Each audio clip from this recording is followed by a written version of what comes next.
Listo, entonces en esa primera guía, ¿cierto? Vamos a hacer un recuento un poquitico, una presentación como de la materia, ¿sí? De qué trata esta materia para que nos logremos pues como hacer una idea general. En- pero antes de eso, métodos numéricos.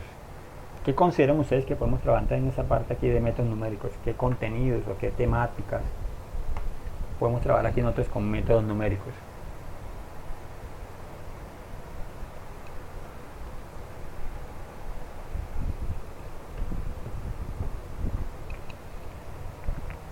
¿Algo que sí que se les ocurra? Profe, yo creo que un método es aquello que nos ayuda, ¿cierto?, a que las cosas sean más fáciles para lograr un dicho objetivo.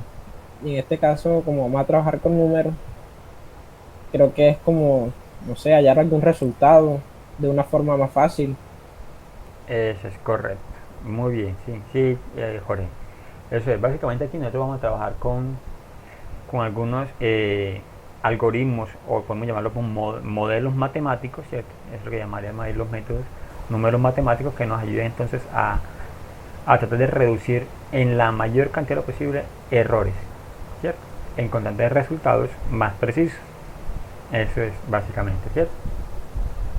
Esta materia de métodos numéricos tiene relación con otras materias que ya hemos visto. Nosotros iniciamos por allá una materia hace el primer semestre, álgebra lineal, luego trabajamos programación lineal, luego trabajamos investigación de operaciones. En todas esas materias lo que uno buscaba era situaciones de la vida cotidiana, ¿sí? Situaciones que se presentan nosotros en un lenguaje eh, textual o un lenguaje escrito, llevarlo entonces a un lenguaje matemático, ¿sí? Llevarlo a un lenguaje matemático. Cuando uno escribe algo de un lenguaje natural a un lenguaje matemático, puede suceder que hayan otras formas de escribirlo y que sean más simples, ¿sí? Que sean más simples. Por ejemplo, yo podría escribir aquí en 2 tercios, sí, así más o menos. Esto. Bueno, voy a escribir así con este. Un tercio de x es igual a 24, ¿cierto? Un tercio de x es igual a 24. No se iba a colocar 2 tercios porque así se me hace más fácil después escribir el número. 2 tercios de x es igual a 24. Pero entonces nosotros sabemos que 2 tercios, o sea, si hacemos 2 dividido 3, eso daría más o menos 1 punto cuánto. ¿Sí? ¿Cuánto haría 2 dividido 3? 1.6.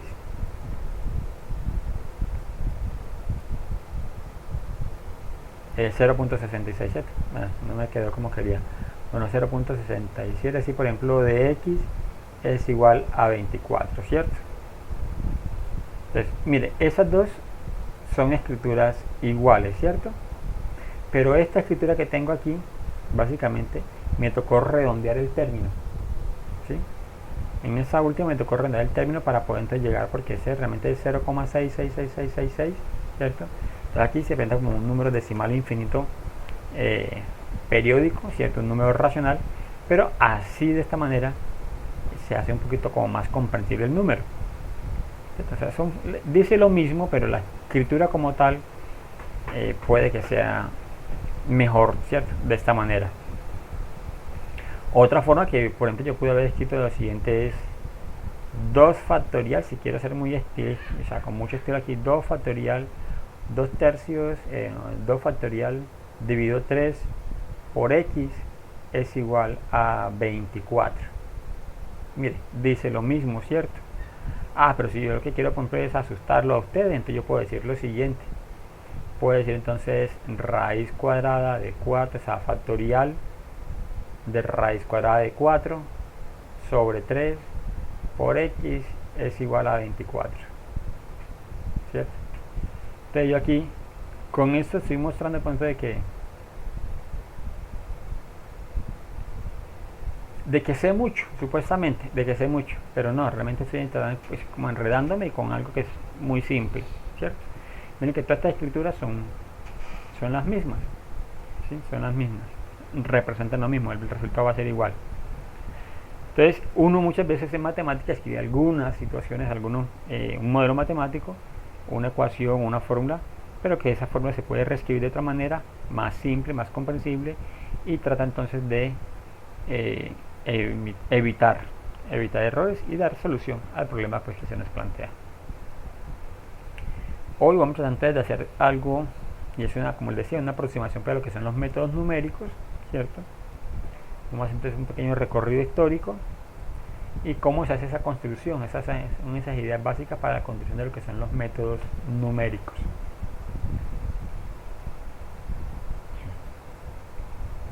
Bien, entonces vamos a arrancar entonces con la parte pues introductoria. Esto así sencillito porque vamos todavía de pronto pues es la primera tutoría, ¿cierto? Entonces no vamos pues como a ahondar en materia porque de pronto falte alguien pues con la tutoría de hoy. Bueno, vamos a mirar entonces qué son los métodos numéricos. ¿Algún compañero o compañera que nos colabore por favor con la lectura aquí un momentico? ¿Qué son los métodos numéricos? Listo, profe. Sí.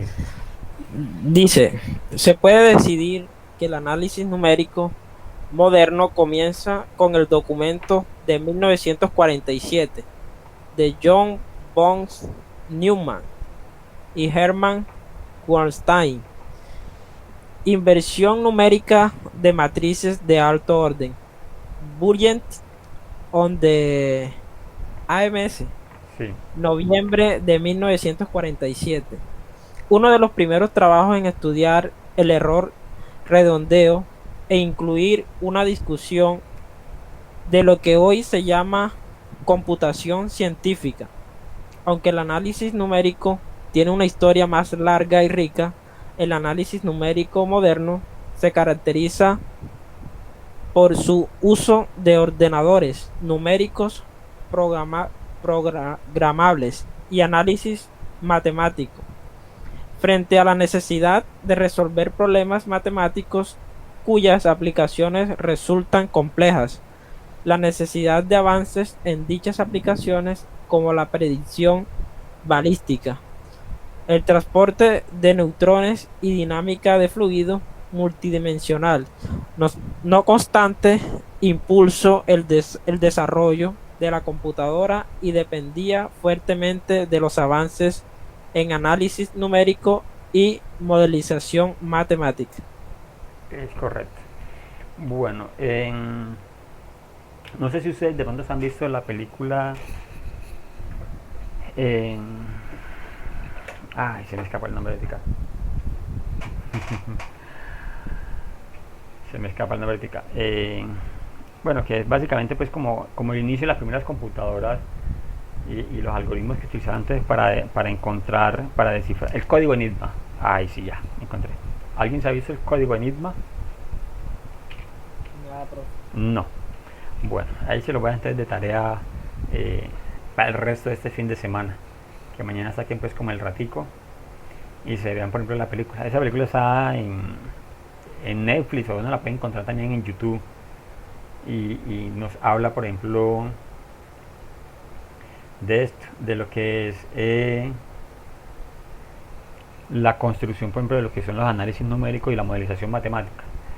Esa película no se la voy a contar, pero habla básicamente pues como cómo se logró ganar una guerra, ¿cierto? Cómo se logró ganar una guerra usando las matemáticas, ¿sí? Básicamente aquí eso es una guerra usando las matemáticas.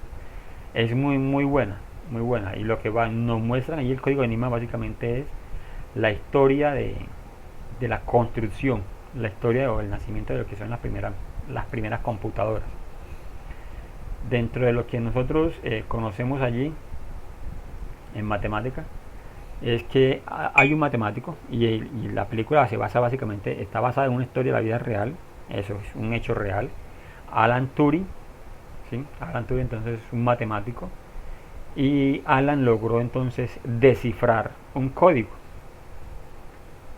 sea, dentro de la guerra habían comunicaciones y se necesitaba en ese momento para esas personas descifrar esas comunicaciones, y eso se denominó pues el código Enigma, y él logró entonces inventar una máquina que lograba entonces hacer esa parte de lo que eran análisis numéricos. Entonces lo invito a que la vean y luego la comentamos. Si se la ven en esta semana, entonces el próximo sábado la podríamos comentar para no dañarles pues como la película. Bien, dentro de lo que son los métodos numéricos, entonces tenemos a Peter Carl Henry, como un matemático suizo experto entonces en que es análisis numérico, y lo define de la siguiente manera: la teoría de los métodos constructivos en análisis matemático. ¿Sí? Cuando hablamos de análisis constructivo, o sea, hablamos de constructivo entre lo que es del cálculo numérico, es muy importante puesto que propuso un problema matemático, además de estudiar la existencia de solución. Hay que dar un procedimiento para calcularla de modo explícito. Básicamente, ¿esto qué quiere decir? Y es que nosotros, cuando hablamos del carácter constructivo, es que si nosotros, bueno, ahorita en una materia anterior leía yo una frase, y es que las matemáticas son comprensibles. ¿Y por qué son comprensibles? Porque las matemáticas es una invención del hombre. Entonces, si nosotros no las inventamos, es porque logramos visualizarla, logramos comprenderla, ¿cierto? O sea, algo que usted se invente no es porque usted no lo puede entender, ¿cierto? Usted no puede no entender algo que usted inventó, no estar inventando nada, ¿cierto? Entonces, algo aquí, análogo con eso, con el carácter constructivo, es que si hay un problema matemático, o sea, si hay un problema, debe existir una solución, ¿cierto? Por eso nosotros muy coloquialmente dice, si no tiene solución no es un problema. Claro, eso desde las matemáticas. Si hay un problema matemático debe haber una solución. A veces una solución que son complejas, difícil de encontrar, pero hay la solución, ¿cierto? Y lo otro, pues, ya son los procedimientos. Es la frase coloquial esa, que todos los caminos conducen a Roma, ¿cierto? Hay soluciones. Unas soluciones que son un poco más complejas, unas soluciones que son más explícitas, más comprensibles. Todas las soluciones básicamente se construyen o se estructuran con algoritmos, ¿sí? Y esas se entiende, son entendidas como una especificación no ambigua de operaciones aritméticas en un orden predefinido, un orden establecido. Recordemos entonces que cuando nosotros construimos un algoritmo, cuando ustedes de pronto, no sé si ustedes ya vieron, pues si logran ver en la primera parte de programación, vieron lo que es pensamiento computacional.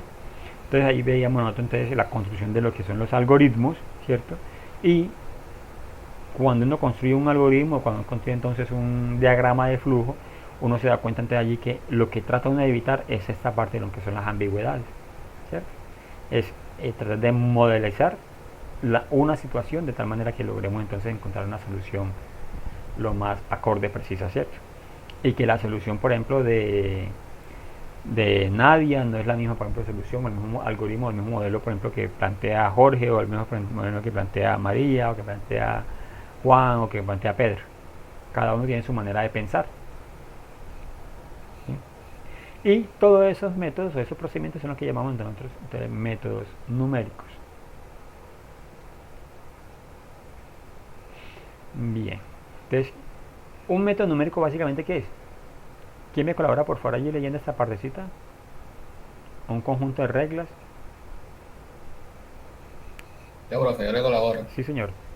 Un método numérico de resolución de un determinado problema es un conjunto de reglas que permite la obtención mediante un número finito de operaciones elementales de un resultado que se aproxima de alguna manera a la solución del problema en cuestión. Es correcto. Y miren, la aparición de los ordenadores y su creciente potencial de cálculo ha potenciado el uso y desarrollo de los métodos numéricos para resolver multitud de problemas, y ha hecho posible abordar problemas tan complejos como la predicción meteorológica. Ahorita yo le mencionaba que ese tiempo, por ejemplo, que estamos teniendo allí porque no tenemos empleo, lo aprovechamos, Profe, ¿cierto? Sí, señor. una pregunta, ahora que está tomando ese tema, ¿eso se relaciona algo con la inteligencia artificial? Para allá iba, exacto. Entonces por eso les decía, esa parte, por ejemplo, y lo que les decía ustedes del tiempo, aprovecharla, por ejemplo, para estudiar lo que es la inteligencia artificial, ¿sí? Leer mucho, documentarse, estudiar, por ejemplo, Python, que es un lenguaje de programación que es bastante intuitivo, bastante fácil, ¿cierto? Y que está hecho básicamente por lo que es inteligencia artificial. Entonces, eso ayuda mucho a lo que es la parte de predicción. Y no solamente la predicción meteorológica, para la predicción de mucho, ¿cierto? De muchas cosas. Nosotros, por ejemplo, uno de los ejemplos que yo coloco mucho son el uso de las aplicaciones móviles. Nosotros tenemos nuestro celular, mantenemos con él y les mencioné de una aplicación que se instala en el computador, en el televisor o en el celular y es Netflix. Y Netflix a nosotros nos pide cuando nos registramos por primera vez, nos pide por ejemplo que hagamos que creemos un perfil, ¿cierto? Más o menos como que qué tipo de películas son las que nos gustan a nosotros. A partir de eso Netflix entonces nos manda unas películas convencionales, ¿sí? Pero cuando usted empieza a ver otro tipo de película, Netflix automáticamente se actualiza. O sea, si usted, por ejemplo, al principio colocó que a usted le gusta ver películas románticas, y es porque en ese momento estaba enamorado, ¿cierto? En ese idilio de amor, ¿cierto? Pero ya luego entonces ese idilio va marmando y a un punto en que ya no quiere pensar en el amor, entonces ya no ve películas de romántica, no ve películas de amor porque no se pone a llorar allí. Entonces ya ve películas de acción o de terror. Entonces Netflix no le vuelve a preguntar qué tipo de películas quiere ver ahora, no. Si usted se ve una, Netflix le va a estar referenciando ese otro tipo de películas, ¿sí? Y se han puesto a mirar la aplicación, le muestra, por ejemplo, hasta qué porcentaje tiene esa película que le está ofreciendo en este momento con sus preferencias, con sus gustos. Le dice, esta película tiene un 60% de preferencia de relación con sus gustos, ¿sí? Esta es de un 80, un 90, o esta no se relaciona, ¿sí? Y aparte de eso, por ejemplo, mire que Netflix le pregunta a uno al final que le dé una valoración, ¿cierto? Que le dé una valoración a las películas. Y de acuerdo a esa valoración que le doy yo y la preferencia que yo tengo, entonces Netflix hace una parte de lo que es la inteligencia artificial para decir, bueno, a esa película hay que meterle de pronto más marketing, más mercadeo porque está gustando mucho, ¿sí? Entonces, ese tipo de situaciones son predictivas, es inteligencia artificial, ¿sí? Hay un meme, por ejemplo, ahorita último, no sé, hace poquito lo vi, y es que yo pensé en algo, ¿cierto? Me quise comprar una silla gamer, pero lo pensé, ni siquiera lo estoy buscando, no tengo ni el computador ni el celular en la mano. Pero cuando abro Facebook, enseguida me está ofreciendo allí sillas gamers de promoción. Pues, y yo simplemente lo pensé. Eso es una forma exagerada, ¿cierto? Pero eso hacen ese tipo de aplicaciones, por ejemplo. Si usted hace una búsqueda en Google, hace una búsqueda de un tipo de producto y luego entre a alguna red social para que vea que le damos entonces información referente a eso, ¿sí? Y ahí entonces el poder de lo que es el poder de la información, el poder de los datos. Profe, Sí, señor. este, o sea, uno si se pone a investigar un poquito de inteligencia artificial, dicen algunos contradictores que la inteligencia artificial es un algoritmo lleno de puros condicionales. Exacto, sí, lo que dicen, por ejemplo, que inteligencia artificial no hay, ¿sí? Dicen que inteligencia artificial no hay, pero sí hay la posibilidad de que usted, bueno, y si se han diseñado máquinas que tienen la capacidad de aprender por sí solas, ¿sí? La capacidad de aprender por sí solas, solo que son, pues, son programadas. Bueno, y no sé si ustedes de pronto buscan por ahí, cuando hablan de inteligencia artificial, por ejemplo, de las máquinas para jugar ajedrez, ¿cierto? Un tablero de ajedrez tiene infinidades, millonésimas de alternativas de juego y entonces hay una historia de los equipos, por ejemplo, los MAT, los IBM, que se han diseñado para jugar ajedrez y cómo entonces esas máquinas solas han logrado aprender. Anteriormente, por ejemplo, la primera máquina, más o menos de lo que leí, me acuerdo, la primera computadora que se jugó ajedrez y que se le enseñó a jugar ajedrez, fue que se le programó, ¿sí? Se le programó millones de jugadas. Entonces ella con esas millones de jugadas hacía condicionales, claro, buscaba, bueno, patrones, si tengo esta posibilidad, entonces busco en mi repositorio cuál jugada puedo aplicar, ¿cierto? Pero hasta allí era simplemente pues como vamos a llamarlo de pronto aquí, eh, menospreciándolo un poquito, es como una base de datos de millones de jugadas. Pero luego hay otras máquinas que superaron a esa, que entonces tenía esa información, pero que lo podía conjugar. Jugadas que no se le habían programado, las podía jugar con las que ya tenía. Entonces hacer un intercambio entonces entre jugadas, o mezclar una jugada con otra y generar una jugada nueva. Y la última máquina, sé que la última máquina no se le enseñó o no se le almacenó jugadas, simplemente se le enseñaron las reglas de juego. Entonces, por ejemplo, que el caballo siempre juega en L, ¿cierto? Y salta entonces pues la posición de la de cómo salta, de que el alfil siempre va en diagonal y listo.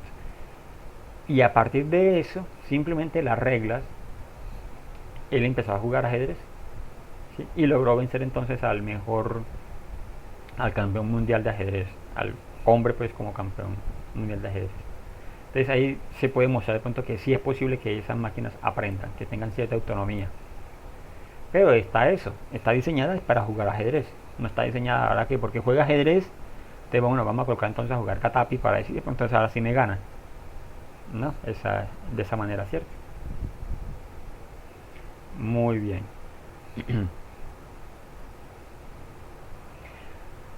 Bueno, entonces cuando hablan de los métodos numéricos, básicamente nos lleva entonces a convertirse en una rama más importante de las matemáticas y desde luego a una de las más de actualidad, ¿sí?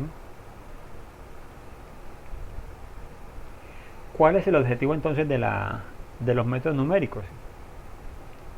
Entonces básicamente nos encontramos eso, y es que dado un problema matemático vamos nosotros a encontrar o a construir algoritmos, ¿sí? Que bajo ciertas condiciones permitan obtener una solución aproximada a un problema propuesto, ¿sí? Nosotros vamos entonces a buscar eso. O sea, cuando hablamos de métodos numéricos vamos entonces nosotros a encontrar o a construir algoritmos. Aquí entonces hay un método, por ejemplo, cuando uno está en el colegio, que les quiere enseñar matemática a uno, hay un método para resolver problemas, es el método de Polya. Polya es un matemático cubano, y entonces Polya establece 4 pasos básicamente, pero son más o menos así. No voy a mencionar todo pues como uno por uno, pero sí como en forma general el método de Polya. Dice, listo, usted tiene un problema matemático de escuela. Listo, lo primero que tienen que hacer es leerlo, releerlo, comprenderlo, ¿cierto? Es lo primero que usted tiene que hacer. Listo, cuando usted lo comprenda, entonces identifique qué es lo que le está preguntando. O sea, cuál es realmente el problema, ¿sí? Y entonces aquí uno puede pensarse, bueno, cuando uno le coloca un problema a los niños en la escuela, lo primero que le dicen a uno es, profe, ¿y qué tengo que hacer? ¿Sumar o restar? ¿Multiplicar o dividir? ¿Cierto? No, la idea es que usted cuando lo comprenda, usted sepa cuál es el problema. Cuando usted sepa cuál es el problema, y usted va a saber entonces cómo de pronto abordarlo, ¿sí? Si es un problema aditivo, si es un problema multiplicativo, o qué tipo de problema es. Listo, cuando ya se sepa entonces cuál es el problema real, entonces hago un proceso de retrospectiva. Mire qué problemas parecidos a ese ya ha resuelto, ¿sí? Usted ya ha resuelto problemas parecidos a eso. Si ya resolvió problemas parecidos a eso, ya ese está resuelto entonces, porque simplemente haga lo que hizo en aquellos, hágalo acá, ¿sí? Entonces una forma muy simple de hacerlo, ¿cierto? Ahora, si no tiene nada resuelto con anterioridad parecido a su problema que tienen actual, listo, entonces ahora sí empieza a consultar, a construir un algoritmo nuevo, ¿sí? Eso es lo que plantea entonces Polya para determinar entonces una solución. Y luego pide eso, bueno, cuando ya usted resuelve el problema, cerciórese, ¿sí? Haga pues como la prueba, cerciórese que el problema esté resuelto de manera adecuada. De forma más avanzada, ya otros matemáticos le han dicho entonces a ese algoritmo de Polya, le han dicho, listo, bueno, ahora ya que lo comprobó y que verificó que la respuesta es bien, está buena, entonces ahora piense en otra forma de resolver el problema de forma más simple, ¿sí? Entonces ya aquí se empezaría entonces analizar esas condiciones bajo las cuales la solución de los algoritmos es próxima a la verdad, ¿cierto? Entonces ustedes desde allí ustedes pueden pensarse, bueno, esa verdad, recordemos que aquí la verdad es relativa, ¿cierto? Entonces hay una forma de resolverlo más fácil, más simple, ¿sí? Ese problema o esa solución que yo estoy encontrando realmente si se ajusta a la realidad de mi problema, las condiciones o el mismo problema si se ajusta, como yo lo modelé, si se ajusta a la realidad del problema, ¿sí? Qué errores pude haber cometido en esa solución y entonces tratar de minimizar esos errores. Entonces aquí básicamente lo que se trata entonces es de encontrar métodos aproximados para resolver todo tipo de problemas matemáticos y analizar los errores producidos en estas aproximaciones, ¿sí? Entonces, dicen por ahí que las matemáticas son exactas. Bueno, aquí se puede validar de pronto esto o revalidar o pensarse de pronto de otra manera, y es que posiblemente uno está cometiendo algunos errores, ¿cierto? Sobre todo cuando estamos haciendo mediciones. Uno tiene problemas matemáticos con mediciones, ahí hay por ejemplo un margen de error. Por ejemplo, si uno trabaja con un metro, y ustedes pónganse de pronto la tarea, si quieren de pronto, Topografía. en la parte de topografía, exacto. Tirado nos puede decir eso. Si usted, por ejemplo, quiere medir un terreno y es el mismo terreno, y si usted utiliza entonces un metro lineal, o un metro de en cinta, o un metro digital o algo, le vamos a dar un error de pregunta de medida, ¿cierto? Si utilizan otro tipo de, por ejemplo, de instrumento, por ejemplo un dron. Una estación también. Una estación también tiene su margen de error. Exacto. Nunca es preciso. No es preciso. Entonces eso es lo que hay que mirar. Entonces, y esos errores hay que analizarlos para poder llegar a esa verdad como absoluta, ¿cierto? Cuando estemos dando, por ejemplo, la solución a un problema. En nuestra vida cotidiana a veces menospreciamos y dejamos de lado estos errores, ¿cierto? Pero en programación un pequeño error, ¿sí?, puede generarnos grandes problemas, ¿sí? Puede generarnos grandes problemas. Entonces eso hay que tenerlo pues como presente.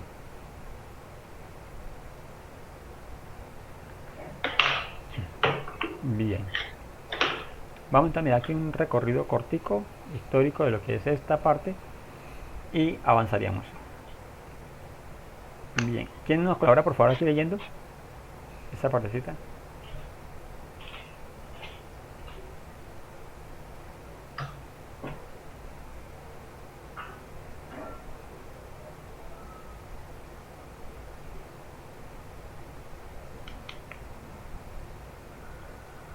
¿Alguien que nos colabore por favor aquí leyendo?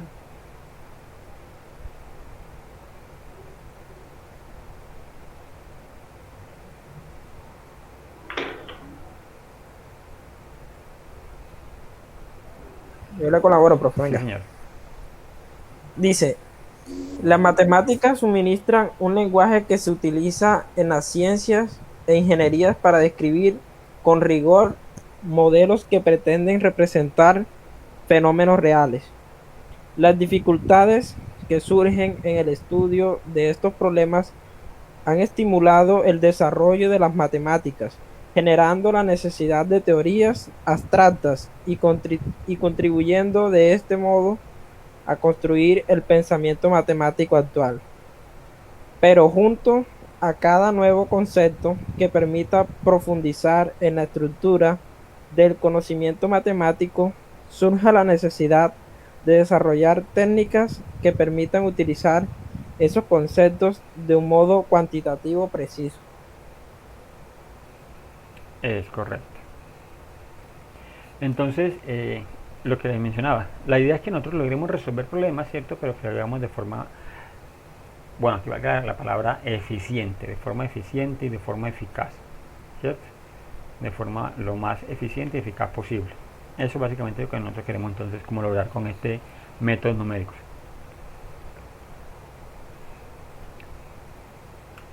Sí, por favor.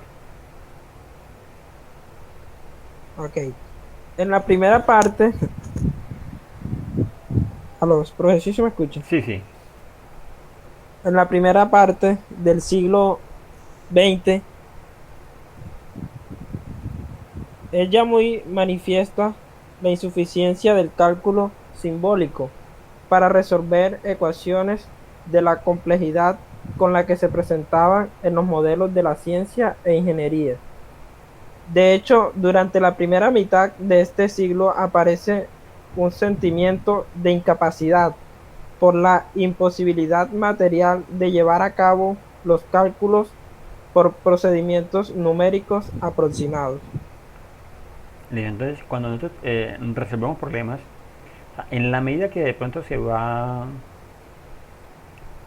trabajando y la ciencia y la tecnología va avanzando, entonces las situaciones matemáticas y los problemas matemáticos se van haciendo un poquito más complejos, ¿sí? Se hacen un poquito más complejos. Y entonces se puede, por ejemplo, pensar en que no había formas o no había formas de resolverlo. Ahorita último, eh, un grupo de científicos internacional, ¿sí? Se está pensando, por ejemplo, en lo que es el viaje espacial, viajes a Marte, ¿cierto? Ir a Marte. Entonces, en problemas tan sencillos, por ejemplo, de que cuando los primeros viajes espaciales, cómo tener entonces gravedad dentro de una nave espacial. O sea, si nosotros estamos en el espacio y vemos, por ejemplo, pues a partir de las referencias que tenemos de los videos y películas y eso, y porque sabemos, por ejemplo, de que cuando se está en el espacio, por ejemplo, la fuerza gravitacional es menor, ¿cierto? Porque ya hay poca atracción, pues, por estar tan lejanos de la Tierra. Entonces, los, los pilotos, los astronautas, dentro de las naves espaciales, siempre iban a estar flotando. Entonces, para el dominio de las cosas, para dominar, para manipular las cosas, necesitaban de pronto en algún momento dentro de una nave que haya gravedad. La fuerza gravitacional se produce a raíz de la atracción de los cuerpos. Voy a hacer aquí un pequeño dibujito aquí. Por ejemplo, este Sol-Tierra, supongamos que estos dos círculos representan el Sol y la Tierra, ¿cierto? Estos dos cuerpos, entre más cercanos estén, y eso lo vieron ustedes en física, ¿cierto? Hay una fuerza de atracción entre ellos, entre más cercanos estén. O sea, a medida que se alejan, entonces la fuerza gravitacional disminuye, ¿sí? Entonces, si una persona se aleja entonces de la Tierra, por ejemplo, supongamos pues, que ya esta es la Tierra, aquí, ese es el Sol, pues que, y supongamos que no hay más cuerpo celeste por acá, y aquí entonces tenemos a la personita, a nuestro astronauta. Yo no sé dibujar, ¿sí? Entonces esta persona que está aquí en esta cápsula necesita tener entonces una cierta gravedad interna, pero está muy lejos de la Tierra y está muy lejos del Sol. Entonces se nos presentó un problema matemático. ¿Cómo podemos entonces nosotros, pues un problema de esa vida real, cómo podemos entonces nosotros generar aquí gravedad? ¿Sí? Uno diría, bueno, eso no es un problema matemático. Diría, bueno, eso no es un problema matemático, eso no sé qué será. Será entonces pegarle algo aquí, no sé qué cuerpo, para que entonces esto siempre tenga un cuerpo cercano, ¿sí? Supongamos que aquí el puntero que no tengo ya, tengamos un cuerpo aquí cercano para que haya tracción entre ellos y que entonces se pegue pues como la persona a la superficie de la nave. Y esa es una de las problemáticas, entre tantas problemáticas que tenían la NASA y esas empresas pues para vuelos espaciales. Y la solución fue muy simple, y la solución dice pues, cuenta la historia que la encontró un joven de 16 años. Y fue simplemente colocar entonces a girar, ¿sí? Hacer una rotación en su eje a este cuerpo de acá, para que pudiese entonces ahí haber fuerza gravitacional. Así como eso, entonces se ve, por ejemplo, la posibilidad, ¿sí? de encontrar, ¿sí? de encontrar soluciones desde la ingeniería, desde la ciencia, a problemas muy cotidianos que tenemos nosotros en la vida real. Cuando nosotros tenemos ese tipo de situaciones o problemas que pueden ser de pronto cotidianas, encontramos situaciones que no son tan cotidianas, ¿sí? Como esta, por ejemplo, un problemita matemático, que uno podría decir, eso es un problema sencillo, pero es un problema a la vez complejo, ¿cierto? Este símbolo, ¿se acuerdan cuál es?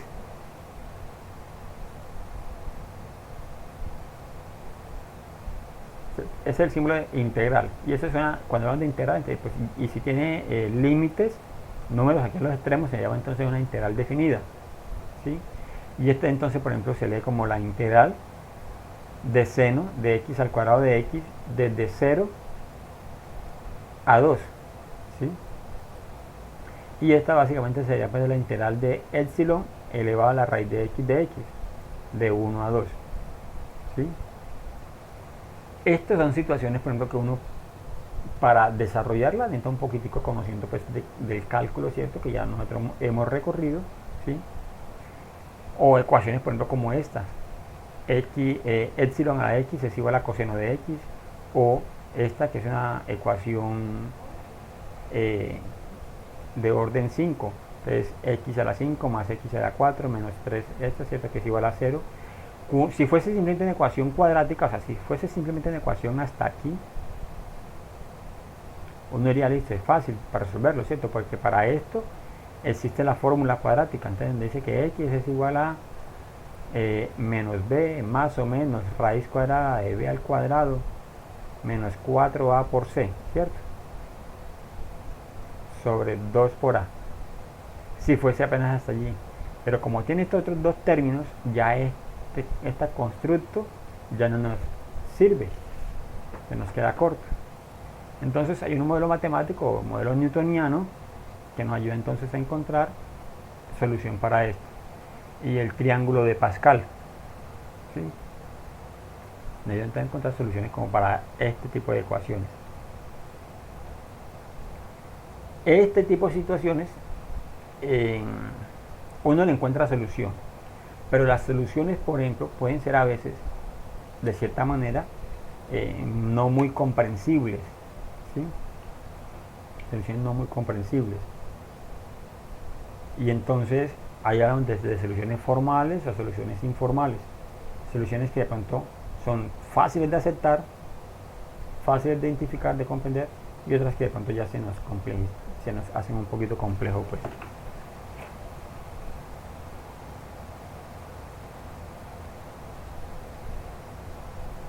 Bueno, vamos a saltarnos aquí esta partecita. Aquí. Estas son algunas máquinas que se hicieron para descifrar, para resolver. Por ejemplo, es la máquina de Pascal, mire, 1642. Entonces eran puras ejes o círculos dentados, ¿cierto?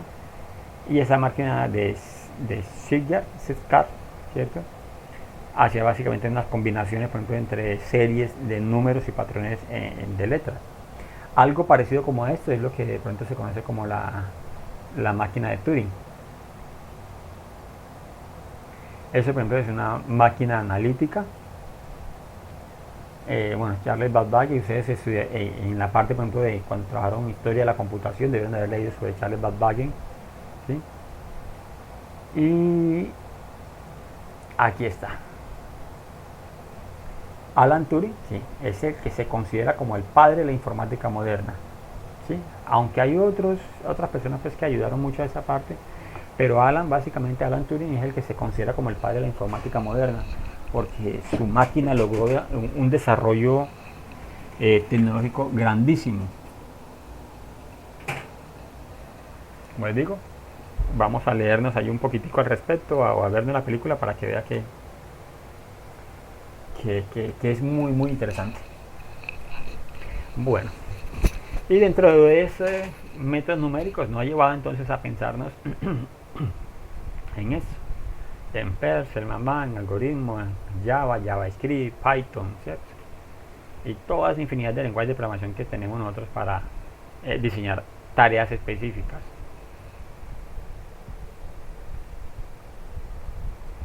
Bueno, aquí otra vez hacen un recuento de lo que es Alan Turing. Aquí a manera, por ejemplo, de comentario es el no reconocimiento de lo que él hizo en su momento por su condición personal. O sea, este tipo es reconocido pues como el padre, por ejemplo, de la informática moderna, ¿sí, no?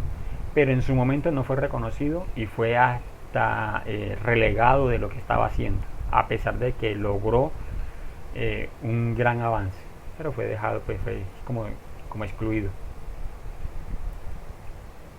Bien, entonces dentro de este recorrido, entonces, podemos tener en cuenta estos 4 puntos finales que dicen aquí básicamente es que el conocimiento y la tecnología actual permiten realizar cálculos de gran complejidad. Sin embargo, un computador produce resultados en respuesta a cálculos programados, lo que decía el compañero ahorita, que posiblemente difieren ligeramente de los valores exactos esperados. Esto es consecuencia de que trabajan con una aritmética discreta que no coincide plenamente con la aritmética exacta de los números enteros o reales. Aunque eso se ha tratado pues como de superar y de mejorar. El ser humano no ha logrado todavía realizar por medio físico todos los cálculos que su mente puede concebir, ni siquiera a representar en la memoria de un ordenador más que un subconjunto finito del conjunto de todos los números que puede manejar. O sea, el poder de nuestra mente, el poder que nosotros tenemos, es tan incalculable y tan grande que no ha sido posible, por ejemplo, replicarlo en una máquina al 100%. ¿Sí? Es cierto, sí, que los ordenadores han ayudado mucho, pero hay que comprender bien su funcionamiento, porque pueden ser incluso fuentes de errores. O sea, cuando nosotros estamos resolviendo una situación, un problema, podemos nosotros encontrar errores de cálculo, pero no errores de cálculo que cometemos de pronto, que comete una máquina. ¿Sí? Errores de cálculo que puede cometer una máquina. ¿Algún comentario allí? ¿Alguna pregunta?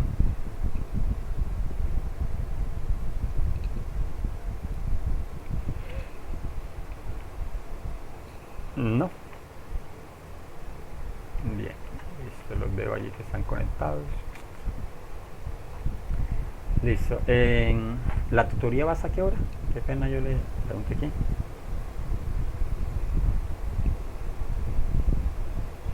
4:45, bro. 4:45, sí. Lo que pasa es que ya me duele bastantísimo la garganta. Vamos a seguir aquí un poquitico. Bueno, ideas básicamente para la construcción de un método, ¿sí? De un método.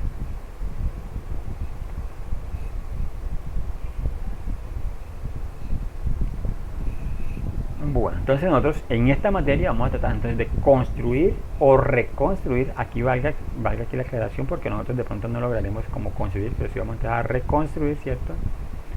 Reconstruir y aplicación de algunos métodos numéricos fiables y eficientes para resolver un determinado problema matemático. Ahorita estamos viendo ya una materia, el que está antes de esta, que es el método de transporte. Ese es en programación lineal. ¿Se acuerdan ustedes? En programación lineal vieron el método de transporte o método simple. ¿Sí?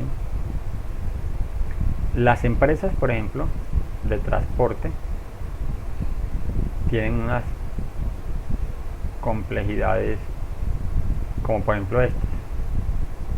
Bueno, yo la voy a representar de esta manera, y es que usted puede hacer, supongamos que estas círculos de representantes son fábricas y eso acá representan pues como puntos de venta. Entonces se pueden hacer ciertas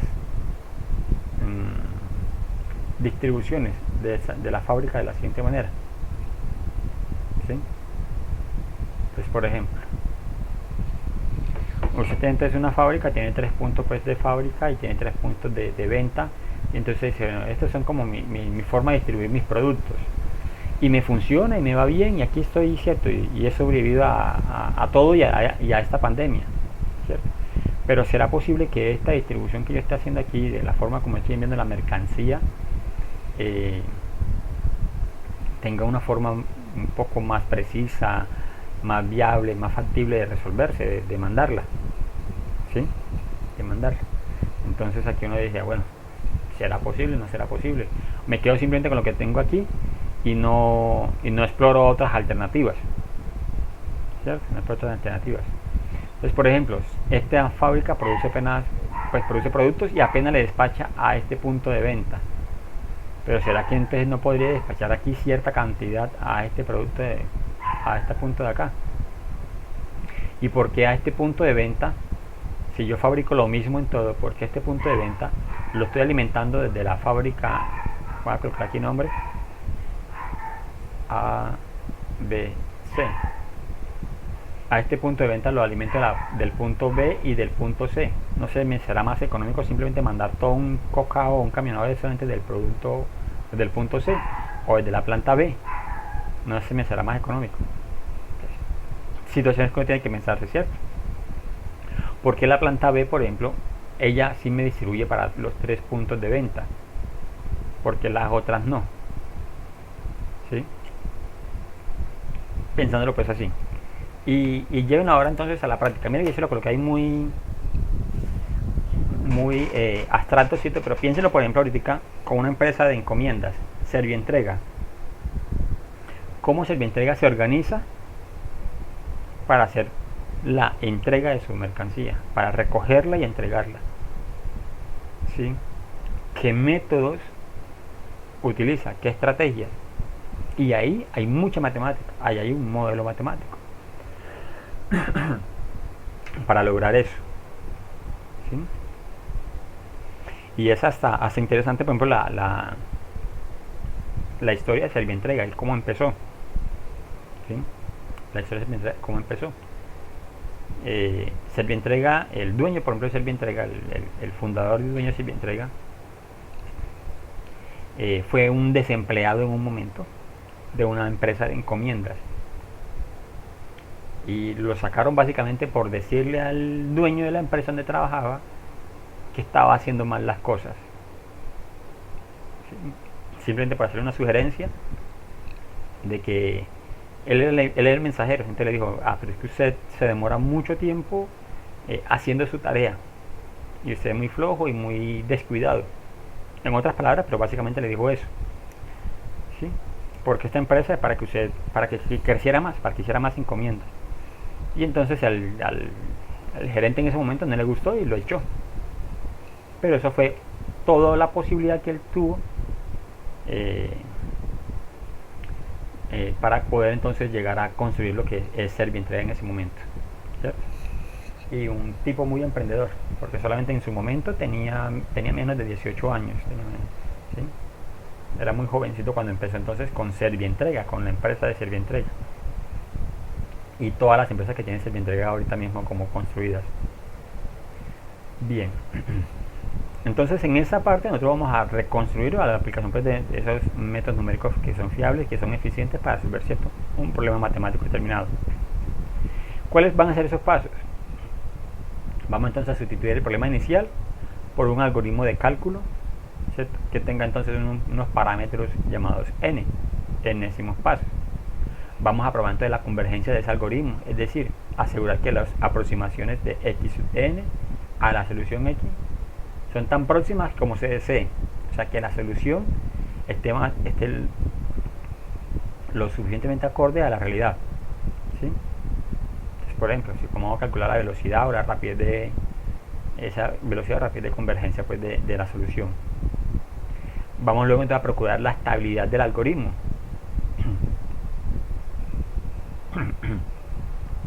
¿Qué quiere decir estabilidad de los algoritmos? O sea, que nosotros podamos hacer ciertas modificaciones y esas no ocasionen cambios, ¿cierto?, en ese resultado final. ¿Sí?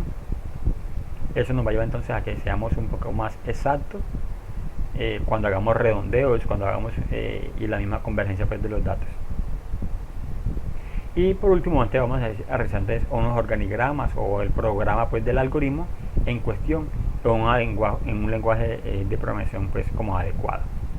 Esta partecita es lo que ustedes ya van a hacer en la parte pues cuando estén trabajando diseño de software, programación 3, 4, no sé, ¿cierto? Entonces la idea es que ustedes aquí aprendan toda la parte pues como la depuración matemática y luego la puedan llevar allá entonces a un lenguaje matemático deseado. Bueno, señoritos y señoritas, preguntas, dudas.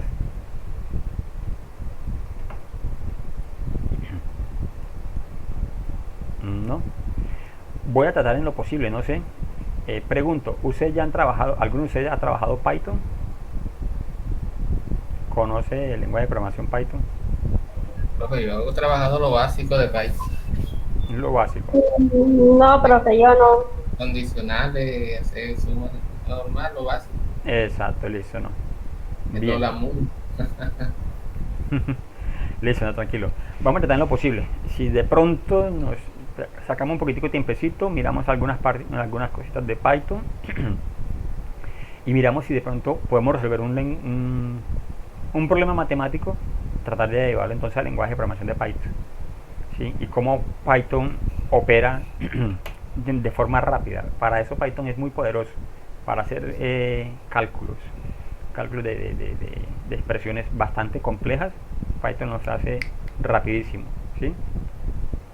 Porque es en la parte pues como de fuerte que él tiene, ¿sí? Vamos a tratar de la manera posible que logremos como hacer unos pequeños ejercicios pues de programación allí. Bueno, señoritos, yo me los voy a robar estos 10 minuticos. La verdad es que me duele mucho la garganta ya y ya se me está yendo la voz. Me alegra verlos y esperemos entonces que el próximo sábado estemos mejor. Listo, profe. Hágale, profe, tranquilo. Bueno, chao, que tengan buen resto de día, que descansen, ya saben ya. Oh, sí, verdad, véanse la película, Alan Turing, ¿sí? El código Enigma. Código Enigma, listo. Sí. Bueno, que tengan buen resto de día, se cuidan.